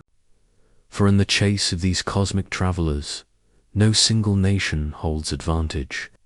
The objects arrive unbidden, belonging to no one, carrying secrets that belong to all. To prepare is to acknowledge a shared destiny, one where humanity acts as a single species before the challenge of the unknown. Yet there is also tension. Time is short, and the next opportunity may be years or decades away. The race is not merely against each other, but against the sky itself. What lies at stake is more than scientific prestige. It is the possibility of holding the first physical message ever delivered across the stars, even if written only in ice and dust. To delay is to risk losing it forever, as has already happened 3 times before.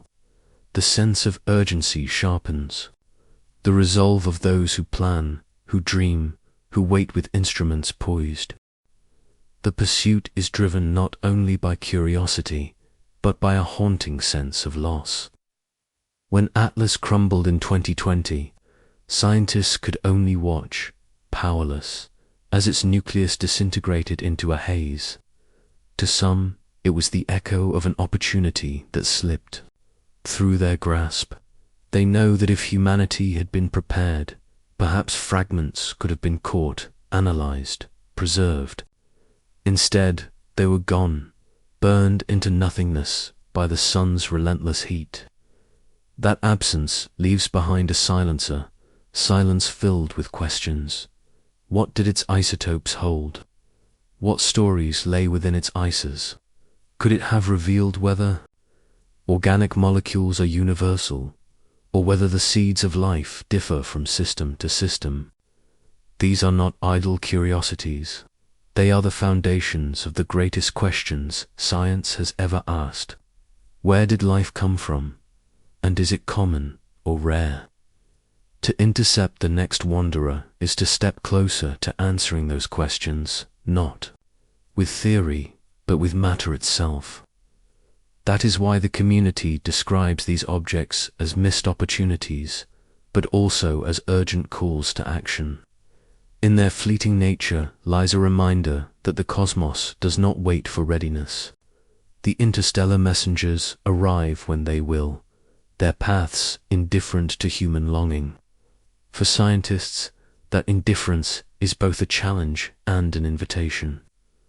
To prepare for the unknown is to meet the universe on its own terms, not humanity's.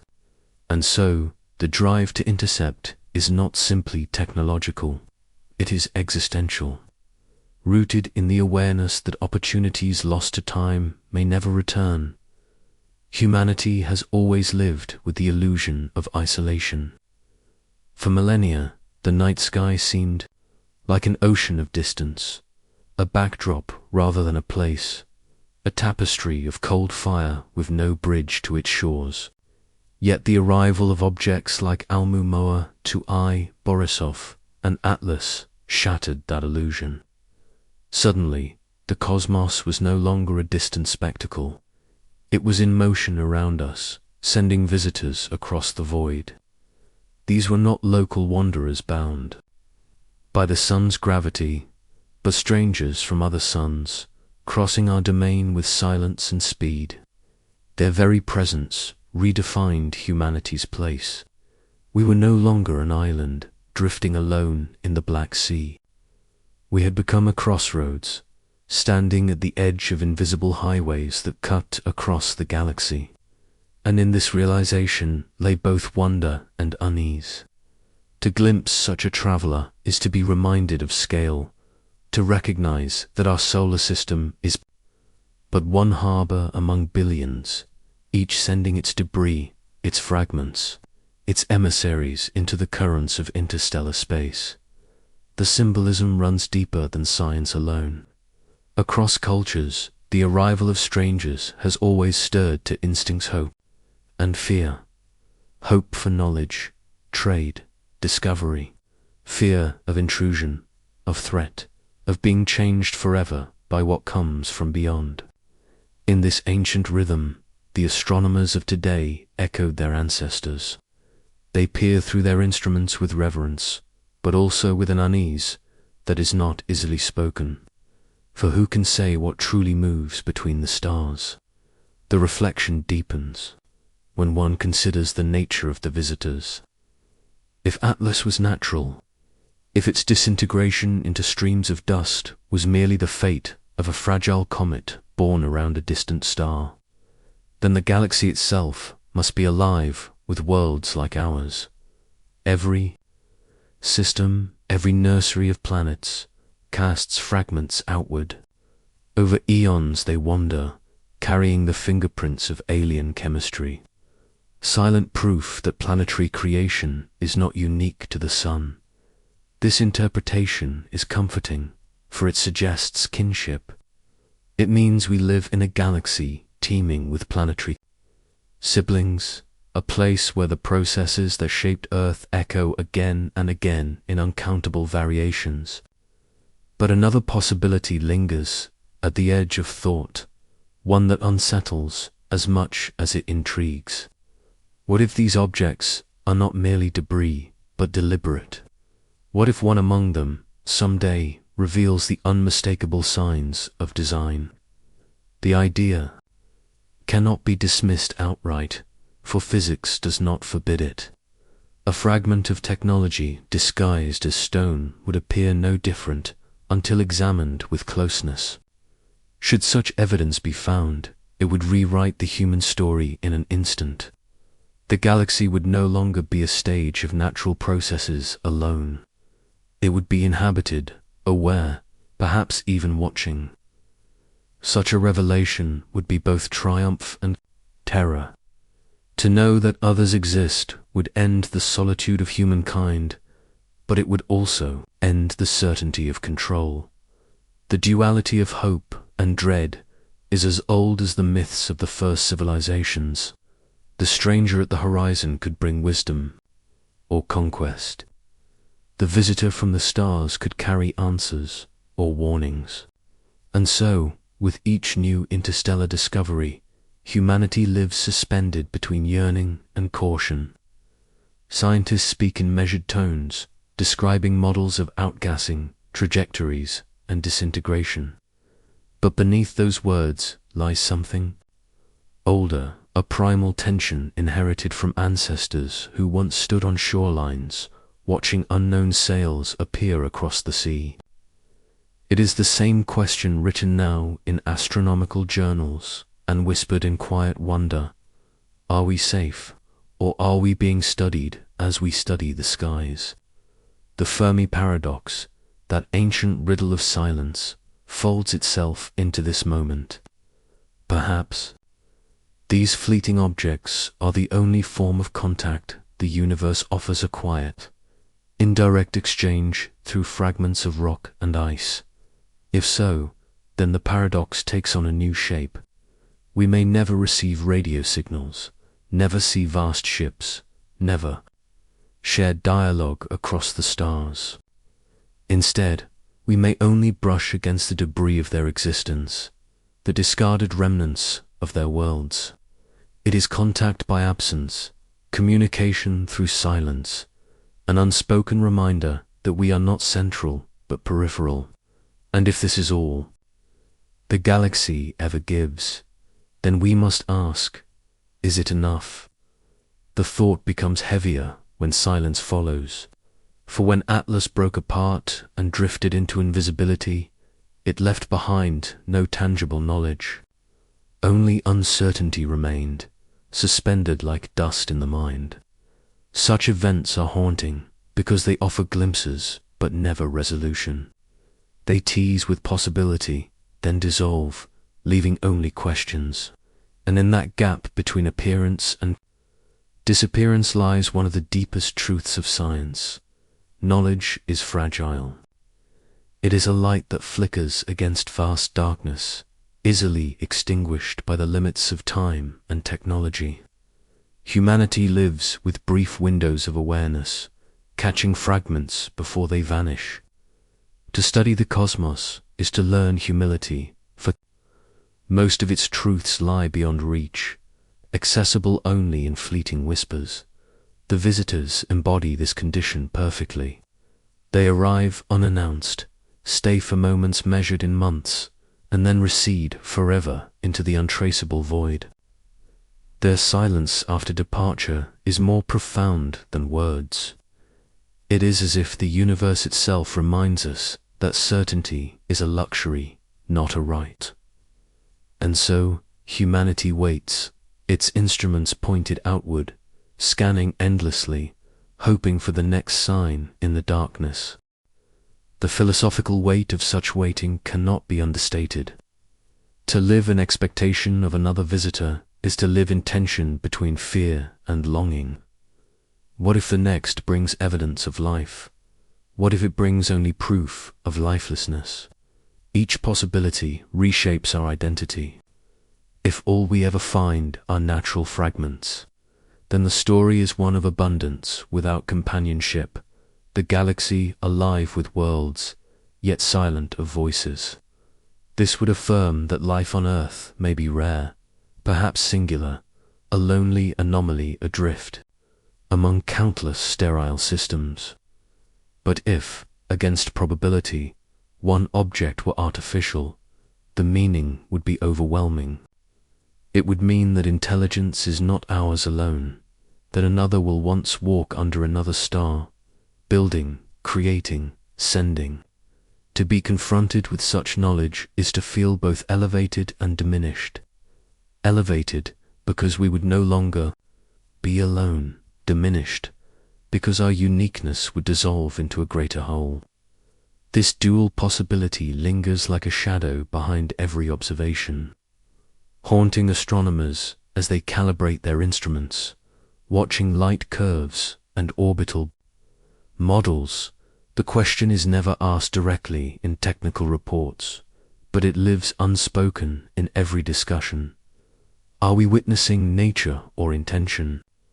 Yet perhaps the most profound meaning lies not in the answer, but in the act of watching. For to raise eyes to the sky, to wait for the next messenger, is to affirm something essential about humanity itself. Curiosity is our oldest companion, driving us to cross oceans, to climb mountains, to ask why stars shine. Fear tempers curiosity, reminding us of fragility, but it cannot erase it. Even as astronomers confess their unease, they also confess wonder. In the glow of their telescopes, they feel the same awe that ancient stargazers felt when charting constellations. The visitors are symbols as much as phenomena, reminders that the universe is larger than comprehension, and that humanity's story is still being written within it. To reflect upon Atlas is not only to reflect upon a comet, it is to reflect upon what it means to be human, at all restless, questioning, aware of mortality, yet always seeking to touch eternity. The fleeting strangers from other stars embody this paradox, arriving only to vanish, yet leaving behind an imprint that reshapes the way we think about ourselves. The metaphor grows deeper when silence follows. The night sky, once merely backdrop, now feels like a waiting stage. Each star becomes not just a light, but a potential origin of unseen messengers. Each comet-like body is no longer random, but a thread connecting our system to another. Humanity, for the first time, sees itself as part of a galactic network, not central, but connected nonetheless. In that perspective lies both humility and empowerment. We are small, yes, but we are not isolated. We belong to a living galaxy, a place where matter and memory travel across impossible distances. The visitors prove that boundaries between systems are porous, that separation is an illusion of time.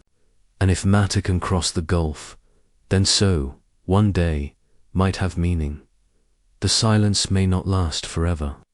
Perhaps the galaxy is not indifferent, but patient. Perhaps hidden within the noise of cosmic rays and interstellar dust, there is a pattern, waiting to be recognized.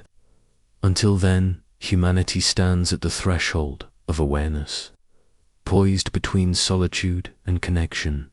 And so, the story closes where it began with waiting. The telescopes remain pointed outward, sweeping the sky.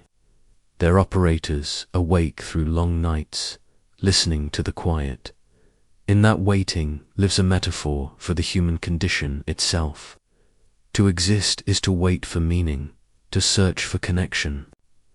Beyond the self, the cosmos, vast and indifferent, may never answer, or it may, someday, reveal what we most long to know. Until then, we remain watchers, watchers of comets, of stars, of the shadows between them, watchers who fear and hope in equal measure.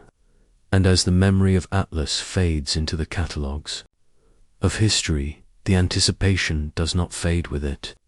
Instead, it sharpens, for one truth endures above all others. The messengers will come again. They always do.